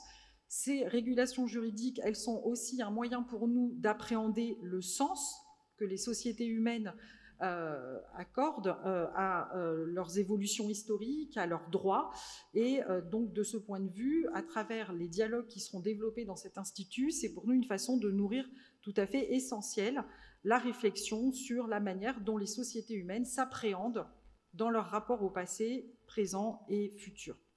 J'insisterai aussi sur le point particulier, je pense qu'il n'est pas étranger à la programmation scientifique qui a été proposée pour 2022, de l'ensemble des manifestations sociales qui se traduisent par des formes de droits négociés, l'irruption des publics, le développement de la soft law et toutes ces finalement formes sociales de prise en main, de prise en compte du droit aujourd'hui. Alors les manières dont nous allons nous engager, elles ne sont pas un secret pour vous, Madame Sagan, mais je vais les rappeler brièvement. Elles renvoient aux grandes orientations prioritaires du CNRS et qui sont aussi celles de l'Institut des sciences humaines et sociales avec lequel vous collaborez plus particulièrement et que j'ai l'honneur de diriger, mais elles renvoient finalement à l'orientation du CNRS dans son ensemble. C'est tout d'abord peut-être une orientation qui a également été évoquée par Madame Arens, qui est liée à celle de la science ouverte. Et je pense effectivement que c'est j'allais dire un mantra, ce n'est pas le terme qui convient, mais en tout cas une orientation politique des méthodes, des compétences professionnelles pour lesquelles nous allons œuvrer ensemble dans les années à venir au sein de l'Institut. C'est ensuite une priorité accordée à l'internationalisation de la recherche. Nous recrutons beaucoup de chercheurs qui ont fait tout un parcours antérieur à l'étranger. Nous favorisons les approches en droit comparé et nous favorisons de manière très générale un droit qui s'inscrit désormais dans un environnement qui est très largement globalisé, même si encore marqué par le droit de chaque État-nation. Donc l'internationalisation, c'est à la fois une de nos orientations clés pour la recherche que nous tâchons de développer, mais aussi la fenêtre à laquelle nous abordons avec vous et les professionnels de justice, donc la plupart des problématiques aujourd'hui. Troisième élément de nos orientations clés que nous partageons, je pense, et qui a déjà été rappelé à plusieurs reprises, c'est celui de la pluridisciplinarité et de l'interdisciplinarité. Alors, à travers ces mots aux sémantiques diverses, je voudrais souligner l'importance des approches pluridisciplinaires à l'intérieur des sciences humaines et sociales, les juristes aux côtés des sociologues du droit, des anthropologues, des systèmes juridiques, des philosophes, des historiens, des économistes. Et ce sont effectivement vraiment autour de ces approches et de ce type de pratiques centrées sur des objets plus que sur une compétence disciplinaire que nous faisons porter notre accent. Et pour finir, je voudrais signaler et souligner l'importance d'une interdisciplinarité, là en un sens très élargi, que le CNRS comme organisme de recherche incarne à travers ces 10 instituts qui réunissent des chimistes, des physiciens, des mathématiciens, des spécialistes de l'écologie et de l'environnement, etc. Et il me semble qu'un bon nombre de problématiques juridiques aujourd'hui doivent être appréhendées avec cet ensemble de compétences élargies. Et donc, voilà, au nom du CNRS, effectivement, ce que je souhaiterais souligner, c'est que nous espérons, dans cet institut, pouvoir développer des recherches avec ce croisement d'approches qui dépasse le champ même des sciences humaines et sociales, même si, voilà, je suis évidemment très favorable à ce que cette collaboration avec les sciences humaines et sociales se poursuive de façon privilégiée. Merci à vous.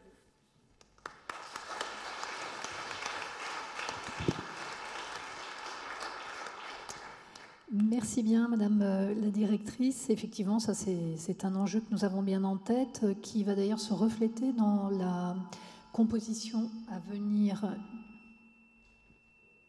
Là, je ne sais pas.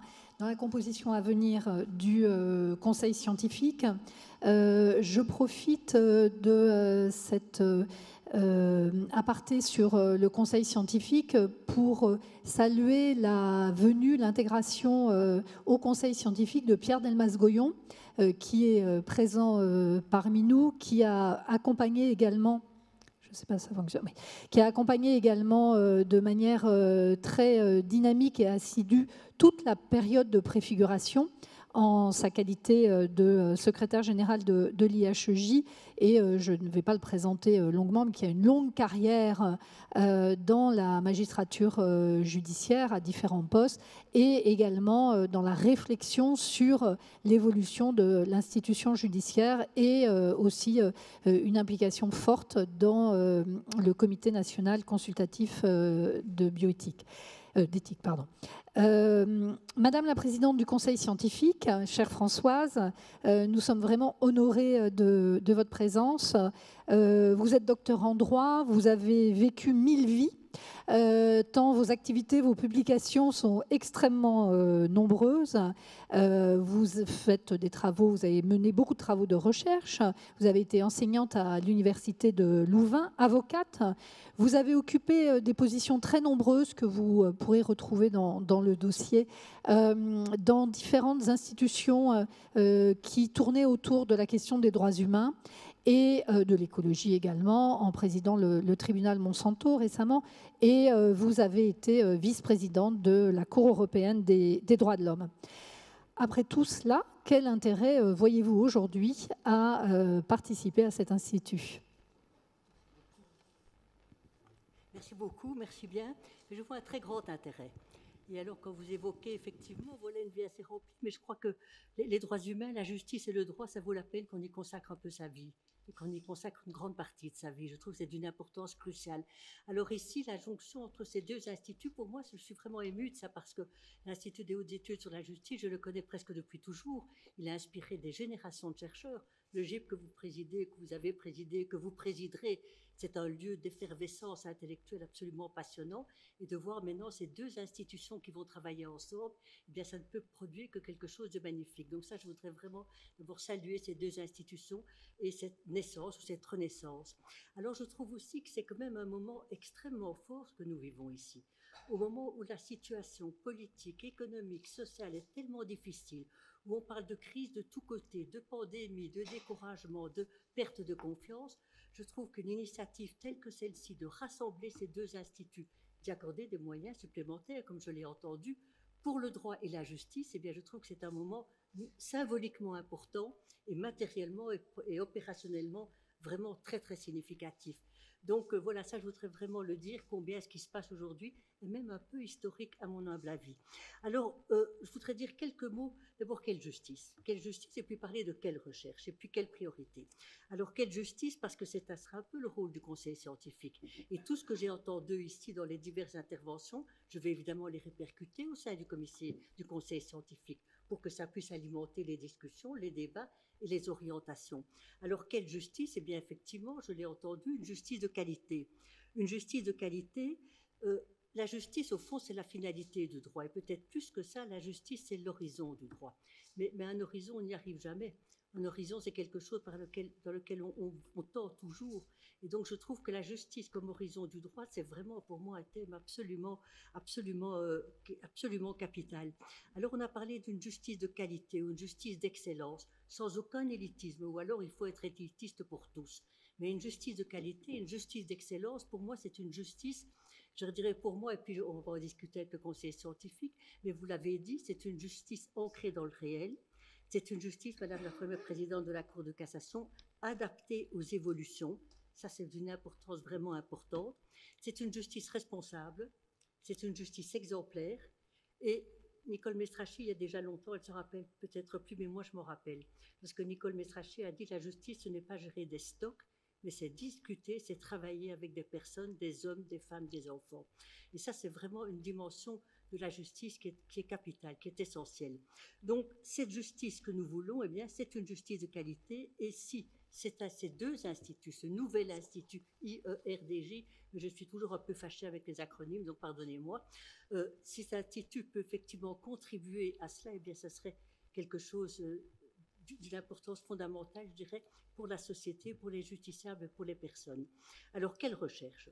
Voilà, la recherche, pour moi, c'est essentiel. Je ne vous cache pas que c'est vraiment essentiel et on pourra en discuter pendant des heures, mais je voudrais simplement pointer ici, à la lumière de tout ce que j'ai entendu et de tout ce que j'ai lu aussi dans tous les documents, 5 éléments essentiels.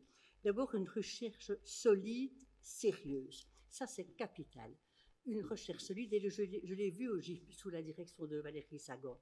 Je l'ai vu au GIP, c'est une recherche solide, sérieuse, méthodologiquement solide, parce que c'est essentiel. Il faut avoir des bases pour se permettre d'avoir des positions solides, sérieuses, intègres. Cet élément-là est très important. L'intégrité dans la justice, c'est quelque chose sur lequel je trouve qu'on devrait encore et toujours insister. Indépendante, vous l'avez tous dit, si la recherche n'est pas indépendante, on peut l'oublier. Si la justice n'est pas indépendante, on peut l'oublier. Ça, c'est pour moi le premier élément de la recherche.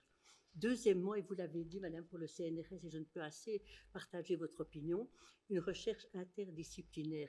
La justice vit dans la société. Je dirais, quand on a dit ça, on a tout dit. C'est-à-dire qu'il faut effectivement une approche philosophique, sociologique, psychologique, et c'est ça qui doit se penser ensemble. Et au sein du comité scientifique tel que je l'ai vécu auparavant, et tel que je suis sûre que l'on va pouvoir continuer, on doit avoir cette recherche de l'interdisciplinarité en permanence.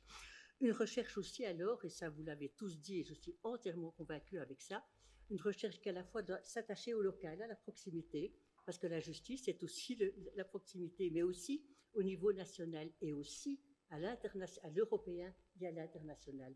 Et il faut être capable aujourd'hui de précisément travailler sur tous ces réseaux. La justice est globalisée. Il faut à la fois être, je dirais, solide dans la proximité et solide dans l'international.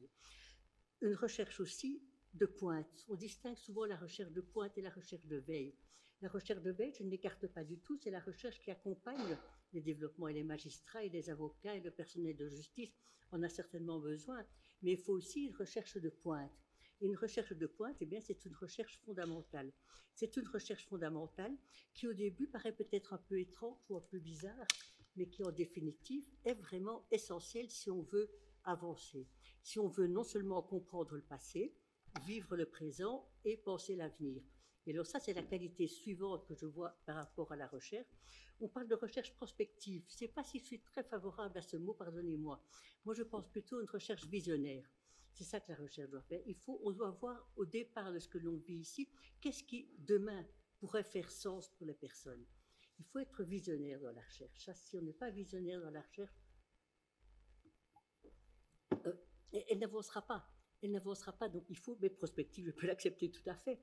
Et puis, le dernier élément de la recherche pour moi, et ça, c'est une question qui me préoccupe depuis des années, il faut que cette recherche ait un impact sociétal. Maintenant, j'ai trouvé un beau mot pour mettre là-dessus. Mais auparavant, ma préoccupation était plutôt de dire, mais il y a un tel divorce entre ce que l'on sait et ce que l'on fait. Et donc, ce divorce entre ce que l'on sait et ce que l'on fait, et je dirais les problèmes sont à la fois du côté des chercheurs et du côté des praticiens. Donc, il ne faut pas du tout diaboliser les uns et les autres. Il y a là vraiment un nœud difficile. Or, il faut que cette recherche ait un impact sociétal. Aujourd'hui, on ne peut plus se permettre autrement. Donc, voilà pour moi un peu les qualités ou les points essentiels de la recherche. À cet égard-là, j'ai trouvé vraiment important que vous puissiez exprimer des attentes. Le conseil scientifique, il est là, il va écouter vos attentes. Et ce que j'ai entendu aujourd'hui, eh bien, je dirais, c'est déjà des attentes. Et donc, il faut qu'on poursuive en ce sens. Quelles sont effectivement les attentes de tous ceux, de toutes les parties prenantes, comme on dit, les stakeholders, de toutes les parties prenantes dans la justice, les juges, les magistrats, les parquetiers, les avocats, le personnel de soutien, les notaires, que l'ensemble de ce qui constitue la justice, en définitive, sous toutes ses formes, que ces attentes puissent être exprimées. Il faudra qu'on trouve des canaux de collaboration pour le comprendre, pour que ces attentes puissent être exprimées.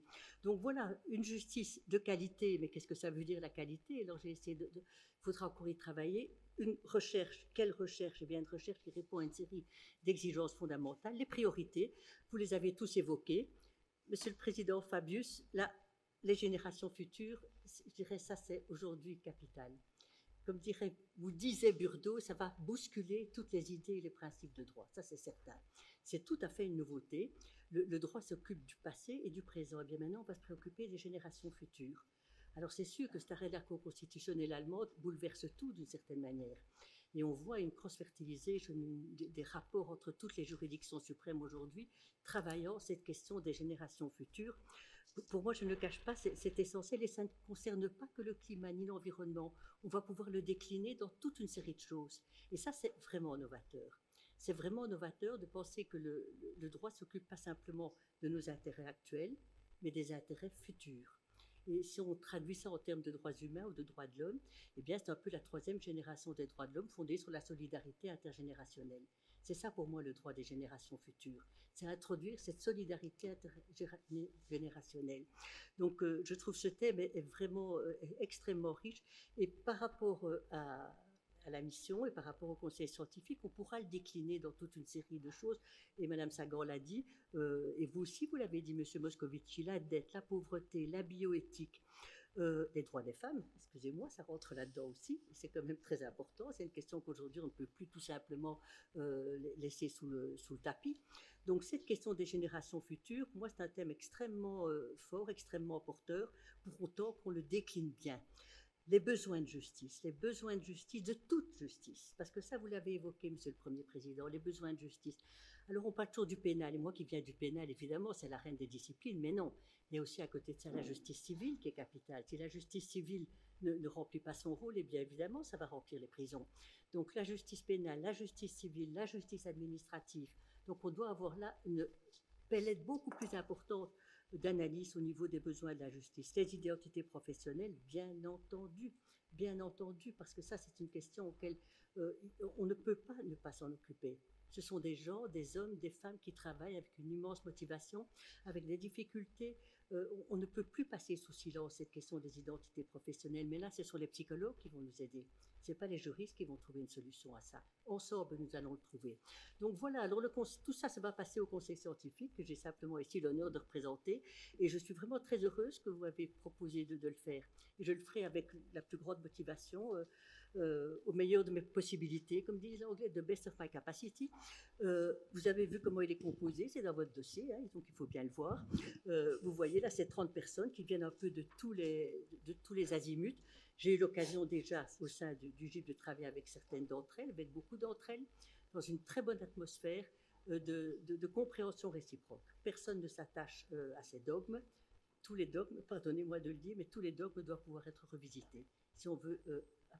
Et alors voilà, je voudrais dire encore un dernier petit mot par rapport à la justice, tout petit. Je crois que c'est Ricoeur qui a écrit des choses tellement belles sur la justice. Et je trouve qu'au moment où on travaille ces questions ensemble, il dit au fond, la justice est plus forte que la justice. Et il faut garder le sens de l'injustice. C'est le sens de l'injustice qui va faire avancer la pensée. Et ça, j'y suis vraiment sensible. Et lorsqu'on est tous ensemble ici autour des questions de la justice, eh bien, il faut aussi voir qu'est-ce que c'est l'injustice. Et cette phrase de Ricoeur dans les sons du politique, je trouve qu'elle fait vraiment réfléchir. Voilà. Et je voudrais aussi dire, pardonnez-moi, j'ai un peu l'esprit d'escalier, tout à fait, mais un des plaisirs, puisque vous me demandez pourquoi je suis contente de le faire, c'est parce que l'équipe de direction de ce nouvel IERDJ est vraiment ce qu'on peut avoir de mieux. Et donc, je voudrais vraiment remercier tous ceux qui y travaillent. Voilà, merci beaucoup.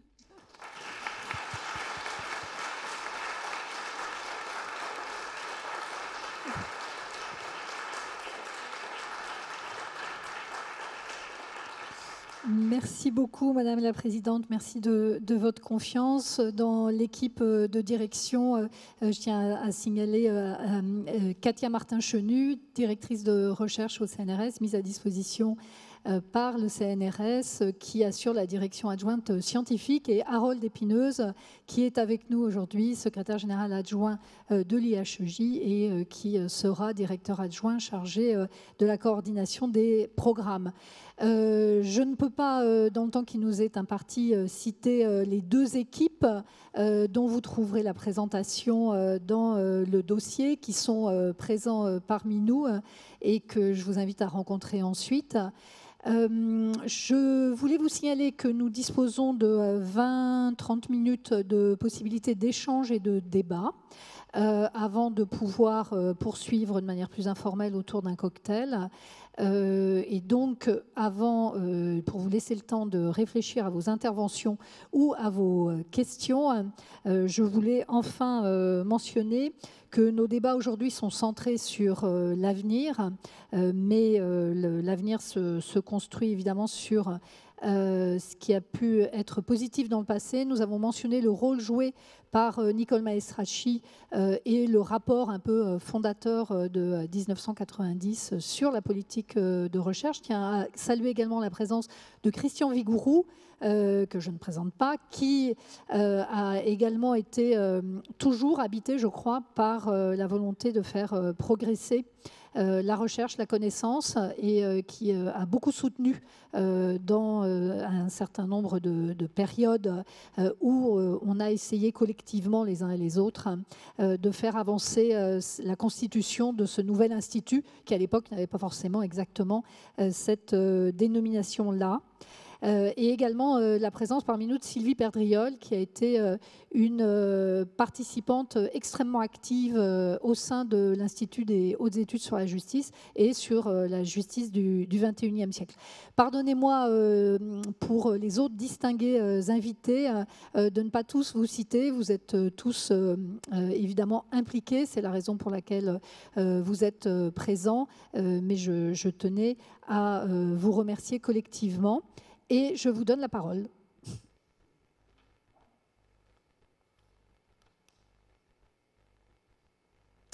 Qui souhaite débuter ? Peut-être pour vous lancer, je me retourne un petit peu vers la tribune, mais également sur les personnes présentes. Madame la Première Présidente, vous l'aviez mentionné lors de l'Assemblée générale. Nous, magistrats judiciaires, avons été particulièrement frappés par cette pétition très très large qui a montré un petit peu les difficultés, la désespérance parfois d'un certain nombre de nos collègues et des fonctionnaires de justice. On l'a dit, la question des identités professionnelles, mais également du cadre de travail et du sens du métier, je crois, sera un thème qui, je pense, est fédérateur. J'ai été frappée aussi dans les propositions qui ont été faites par les membres du futur institut, dans les axes un peu de recherche. J'ai été frappée par l'expression des commissaires de justice qui ont indiqué qu'ils aimeraient une réflexion sur leur profession entre artisan libéral et homme d'affaires, ou femme d'affaires, je me permets de le dire. Je crois que ça résume aussi un certain nombre d'interrogations sur ces identités professionnelles, sur lesquelles je ne sais pas si dans les autres justices, les interrogations sont aussi fortes, mais il me semble, Madame la Première Présidente, que ce sera un des axes importants sur lequel on attend l'Institut. Oui, peut-être, Madame la Présidente du comité scientifique l'a résumé avec cette phrase de Paul Ricoeur. Moi, je pense que ce qui marque vraiment ce mouvement qui est en train de se passer dans l'institution judiciaire, c'est un peu la perte de sens, en fait, et avoir le sens du sens de ce que l'on fait. Et moi, ce qui m'étonne toujours, c'est qu'on a l'air de découvrir qu'il y a un problème, alors que c'est quand même des évolutions qui se passent depuis des années. Et donc, parfois, mais vous l'avez très bien expliqué, Madame la Présidente, il y a une sorte de catalyseur, en fait, des problématiques.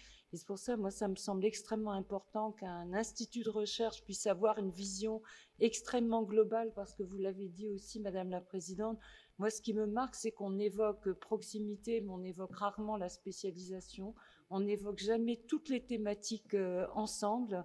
À un moment donné, on se rend compte qu'on n'a plus de magistrats spécialisés dans tel ou tel domaine, plus d'avocats spécialisés, qu'il y a d'autres pays, en fait, n'ont pas la même vision des choses et réussissent, en fait, à concilier j'allais dire, toutes les sortes de justice.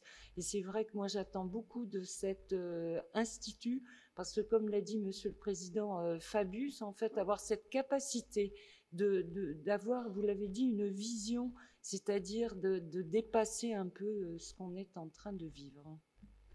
Merci, Monsieur le Président. Merci. Non, je ne voudrais pas intervenir sur ce sujet précis, mais je voulais dire combien je m'étais réjoui de cette table ronde qui montre que, voilà, on ne manque pas d'enthousiasme, et vous en avez beaucoup montré, Madame Tulkens, hein, d'enthousiasme, mais on en a besoin effectivement, d'idées, d'ambitions, d'attentes aussi qui sont placées dans le nouvel institut. Moi, je voulais dire deux choses en tant que, en quelque sorte, responsable de la juridiction administrative. Nous avons un sujet, on l'a abordé dans le thème général justice et société. Comment aujourd'hui évolue la demande de justice? Qu'est-ce qui crée la demande de justice? Nos institutions, elles ne choisissent pas leurs priorités. Elles doivent traiter les flux contentieux qui s'adressent à elles, sans pouvoir les choisir. Et dans des institutions qui dépendent en quelque sorte de la demande, la première priorité, c'est de savoir l'anticiper et la comprendre. Or, nous manquons terriblement d'outils statistiques pour comprendre comment la demande de justice se forme, comment elle évolue d'une matière à l'autre, d'un territoire à l'autre.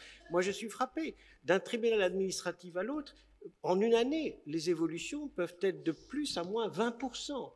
Et on voit des déplacements très sensibles d'une matière à l'autre. Nous le constatons chaque année, et c'est considérable du point de vue de l'allocation des moyens, du point de vue de l'allocation des budgets. Or, nous ne savons pas aujourd'hui anticiper la demande de justice. Et je trouve qu'avoir aujourd'hui une recherche, je dirais, associant des statisticiens, des économistes, des sociologues, pour comprendre comment se forme aujourd'hui la demande de justice, c'est quelque chose d'extrêmement important pour que ceux qui sont en charge du pilotage des juridictions. Deuxième chose, et Chantal Arens en a parlé, je trouve que c'est un sujet fondamental. On parle du numérique. On parle du numérique comme outil, je dirais, pour les juridictions de mieux traiter les flux contentieux qui s'adressent à elles.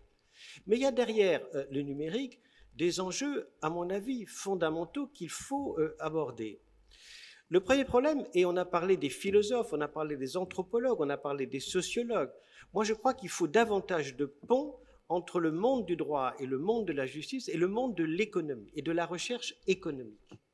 Il n'y a pas assez de travaux communs entre ces deux mondes qui s'ignorent. Vraiment, je trouve que c'est le problème français aujourd'hui de ne pas créer suffisamment de passerelles, de liens entre ces mondes. Et derrière, finalement, le numérique, il y a des enjeux, derrière l'open data qu'a cité Chantal Arens, vers lequel nous allons. Hein. C'est déjà fait pour le Conseil d'État, c'est aussi en route pour la Cour de cassation, ce sera fait demain pour les tribunaux administratifs et les cours administratives d'appel.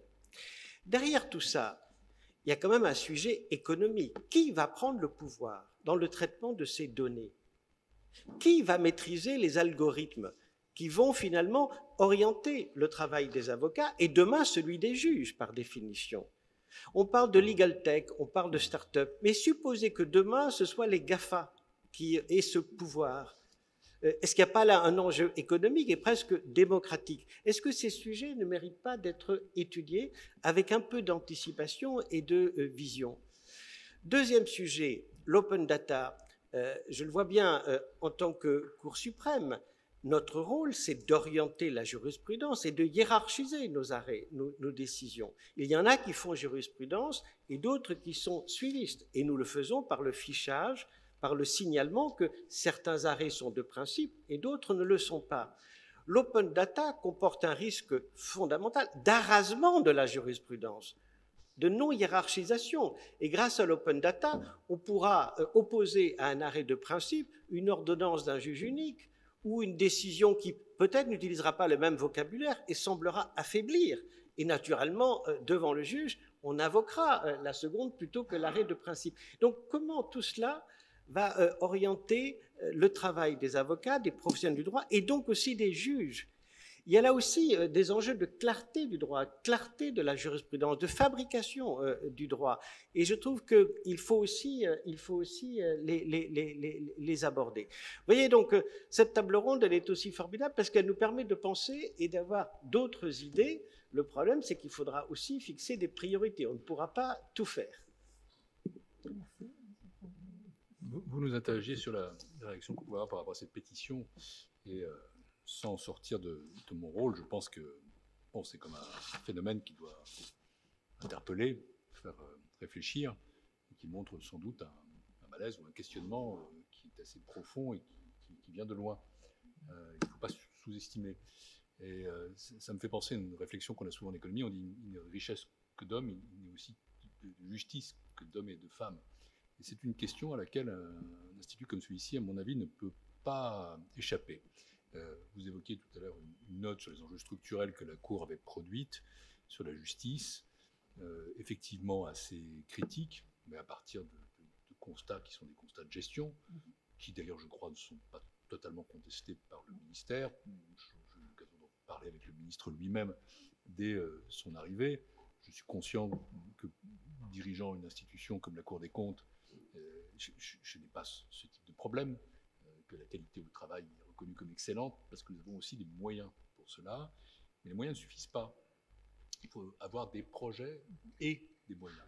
Voilà la raison pour laquelle je pense que dans les cadres des travaux de l'IERDJ, on ne doit pas négliger cette dimension-là. Vous l'évoquiez d'ailleurs, Madame la Présidente, c'est comment donner à ceux qui jugent, à ceux qui rendent la justice, à ceux qui pensent le droit, les moyens de vivre convenablement ce métier pour rendre cette justice de manière plus sereine et aussi plus efficace. Ça, je crois que c'est un thème qui ne doit pas être absent de nos préoccupations.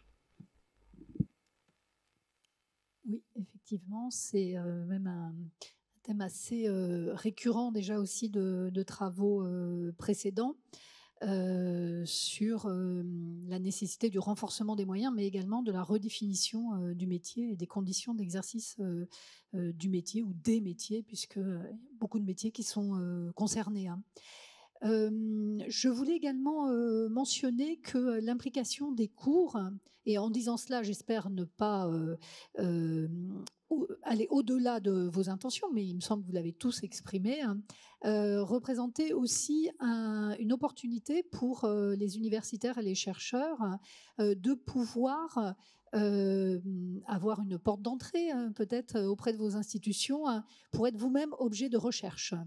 Donc je le rappelle parce que nous avons Liora Israël parmi nous qui s'est beaucoup intéressé au fonctionnement des cours suprêmes notamment, mais évidemment bien d'autres aussi chercheurs.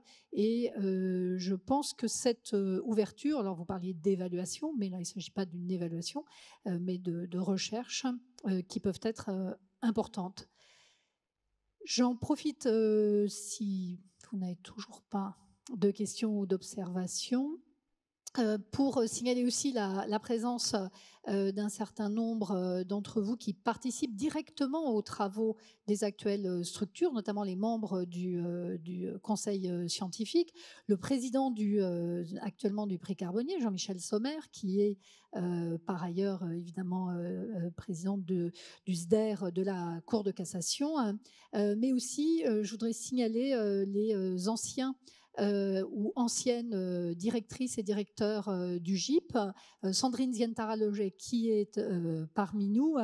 Et je voulais également mentionner le rôle joué par Yann Aguila, Jean-Paul Jean, qui avait dirigé le GIP, Georges Gariou, qui a été longtemps chercheur au CNRS, qui a été longtemps directeur du GIP, et la présence aussi de partenaires de longue date qui jouent un rôle très important. Denis Salas pour l'Association française de l'histoire de la justice, également rédacteur en chef des cahiers de la justice de l'École nationale de la magistrature, qui est vraiment un partenaire extrêmement important pour diffuser aussi les résultats des recherches.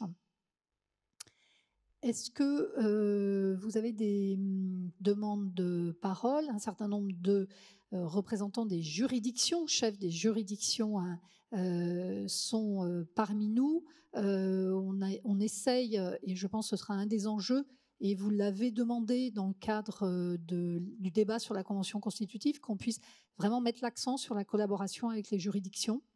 Il y a déjà des initiatives qui ont été prises. On a bien conscience qu'il faudra aller au-delà. S'il n'y a pas de prise de parole supplémentaire, si. Ah, excusez-moi, je n'avais pas vu. Monsieur Sèvres, contrôleur général budgétaire et ministériel comptable. Pardon, dans le mauvais sens. Et ancien directeur de recherche au CNRS. Donc j'ai en sciences humaines et sociales. Donc il faut simplement une observation, c'est qu'il y a une richesse qui n'a pas été mentionnée, mais qui est en fait en filigrane derrière les interventions des chefs de cour, c'est la richesse statistique du ministère de la Justice, qui réforme son système, sous le contrôle de Catherine Pignon, qui fait des études. Il y a 2 grandes directions normatives qui font des études et qui, naturellement, répondent en partie à des questions qui ont été posées en termes de quels seront les besoins à moyen terme. Alors, on a appris que la démographie française n'aurait pas le dynamisme qu'on attendait dans l'étude précédente de l'INSEE. Voilà. Donc, quels seront les besoins? On voit bien des évolutions. Il y a des contentieux qui évoluent en diminuant, d'autres qui évoluent en augmentant. Et donc, on a une capacité quand même un peu prédictive qu'il faut savoir analyser. Mais même si la direction des services judiciaires n'est pas représentée, la TACG, je crois, n'est pas représentée directement au sein du GIP, c'est normal en termes d'indépendance scientifique, il y a quand même tout un terreau qui permet des évaluations de la quantification à moyen terme et qui peut être extrêmement riche justement pour que des chercheurs en tirent des conclusions. Et là, je crois que ça irait dans le sens d'un écosystème qui serait celui de l'Institut et en même temps celui de son entourage immédiat, de ceux qui ont accès aux données. Et de ces données, on peut effectivement tirer après des questions plus complexes sur l'évolution du droit avec les questions d'open data qu'a évoquées la première présidente. Je vous remercie. Effectivement, lorsque j'ai cité les personnes aussi du ministère de la Justice qui participaient à la mission de préfiguration, ils représentaient la sous-direction de la statistique et des études. Et tout à fait, je crois que nous partageons tous votre propos sur l'interaction extrêmement importante entre le domaine de la statistique et celui des études et des recherches. Liora Israël, vous avez demandé la parole. Oui, bonjour, je suis directrice d'études à l'EHESS et en tant que chercheuse spécialisée du droit et de la justice, je voudrais tout d'abord redire toute l'importance du GIP pour son accompagnement des chercheurs et des jeunes chercheurs aussi, des post-doctorants notamment, que nous pouvons ainsi accompagner sur ces questions interdisciplinaires. Je vais me permettre aussi peut-être de mentionner une petite anecdote, puisque vous parlez de la lettre actuelle qui a été signée par un grand 5000 magistrats, je crois, aujourd'hui.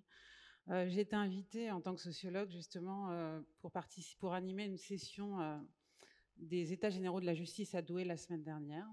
J'en étais très heureuse, puisque j'avais remarqué que la commission dirigée par M. Sauvé, qui rendra les expertises, était composée intégralement de juristes. Donc, je me félicitais qu'à Douai, voilà, l'ouverture aux sciences sociales était présente. J'avoue que j'en suis encore un peu émue. Je suis venue pour un peu étudier et échanger avec les personnes sur qui je travaille.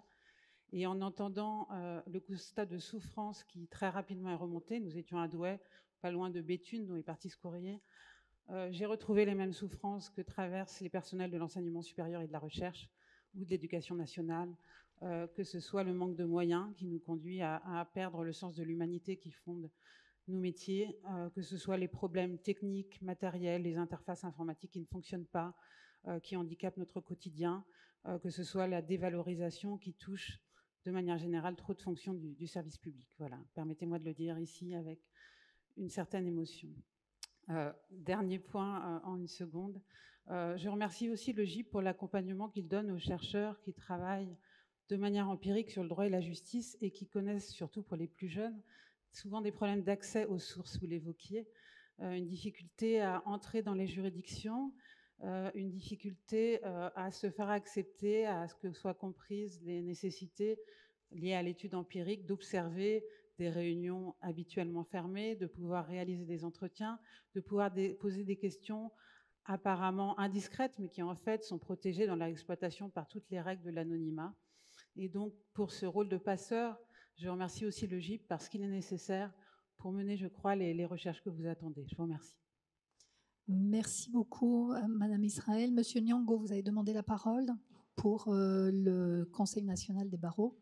Oui, bonsoir. Alors d'abord, pour vous dire que c'est avec beaucoup de joie que je suis présent ce soir. Pour vous dire aussi, au nom du Conseil national des barreaux, une profession d'avocat qui est une profession qui est plurimillénaire et qui s'est toujours adaptée aux évolutions de la société et de la justice, et qui essaie aussi d'être dans la prospective ou dans la vision, pour reprendre l'expression Madame le professeur. On a développé au sein du Conseil national des barreaux un certain nombre d'outils, des outils d'observation, l'observatoire, une commission spécifique de prospective et puis un centre de recherche et d'études des avocats que j'ai l'honneur de présider actuellement. Les thèmes que vous avez évoqués, évidemment, rebondissent. Alors, je ne vais pas développer sur cette question de la souffrance du système judiciaire, parce que les avocats sont, je crois, aux premières loges pour y assister et puis partagent un certain nombre de ces causes de souffrance. Je vois que dans les éléments qui ont été prévus à l'étude, il y a notamment la question du numérique. Et je crois que le thème identité professionnelle et numérique doit être nécessairement croisé, parce que moi, je suis avocat depuis 20 ans. Le moins qu'on puisse dire, c'est que le numérique a eu un impact énorme sur la manière d'exercer le métier d'avocat et un impact énorme sur la manière d'exercer le métier de juge. Et je crois qu'il ne faut pas oublier que c'est un service public, et au centre de ce service public, il y a l'usager, il y a la volonté de justice, et parfois, quand on parle du sens du métier, quand on est avocat, on se rend compte qu'on passe énormément de temps sur la machine avec son ordinateur, à trier les mails, à essayer d'écrire aux uns et aux autres, et on a l'impression parfois que notre métier de base est un peu loin, et je crois que cette souffrance, elle est partagée par les juges. Cela étant, je crois qu'on est là aussi pour réfléchir à des choses qui sont plus heureuses, parce que cette notion de prospective et cette notion d'adaptation, elle permet justement de promouvoir un certain idéal. Et c'est la raison pour laquelle je disais que c'est avec beaucoup de joie que j'étais là et avec beaucoup d'enthousiasme que le Conseil national des barreaux accueille la création de l'IERDJ. Alors je l'ai bien prononcé, c'est peut-être l'habitude de prononcer parfois en audience des noms de clients un peu compliqués.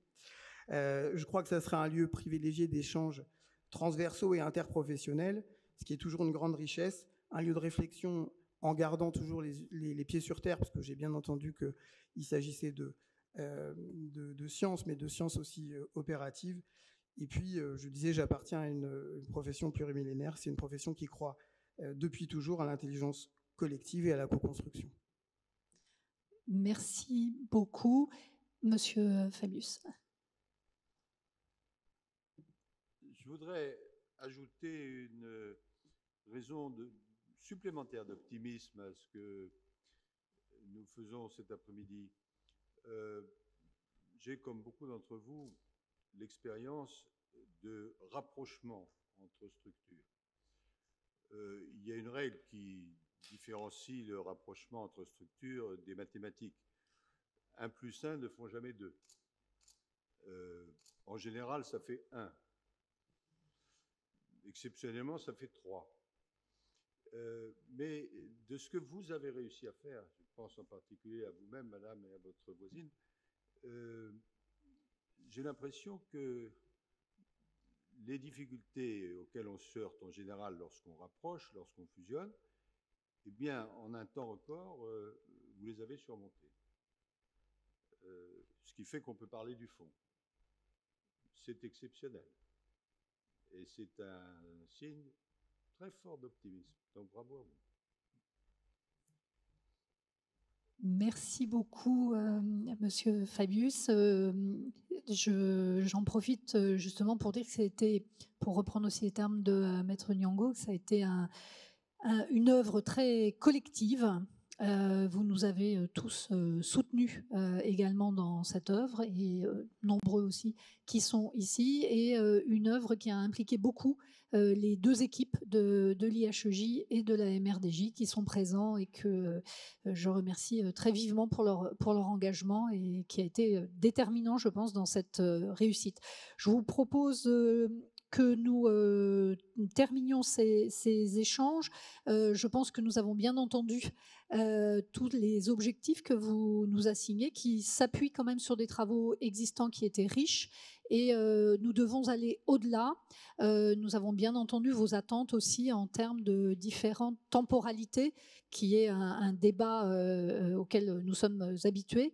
Mais comme l'a dit le ministre en citant en fait, Nicole Maestrachi, nous en savons toujours plus que nous ne croyons, et je pense que nous avons déjà expérimenté, nous devons continuer à expérimenter ces méthodes qui vous permettent d'accéder rapidement à un état des connaissances, et nous avons expérimenté aussi, et nous devons renforcer notre réactivité et les capacités un peu d'interface que Madame Gaille a évoquées. Je voudrais terminer en remerciant les équipes du Conseil d'État, le service de communication, le cabinet de Monsieur Lasserre et Joachim Ben David, et également les équipes du ministère de la Justice et du CNRS pour la préparation de cet événement que nous pouvons poursuivre de manière informelle autour d'un cocktail aéré pour respecter les mesures sanitaires. Merci à tous.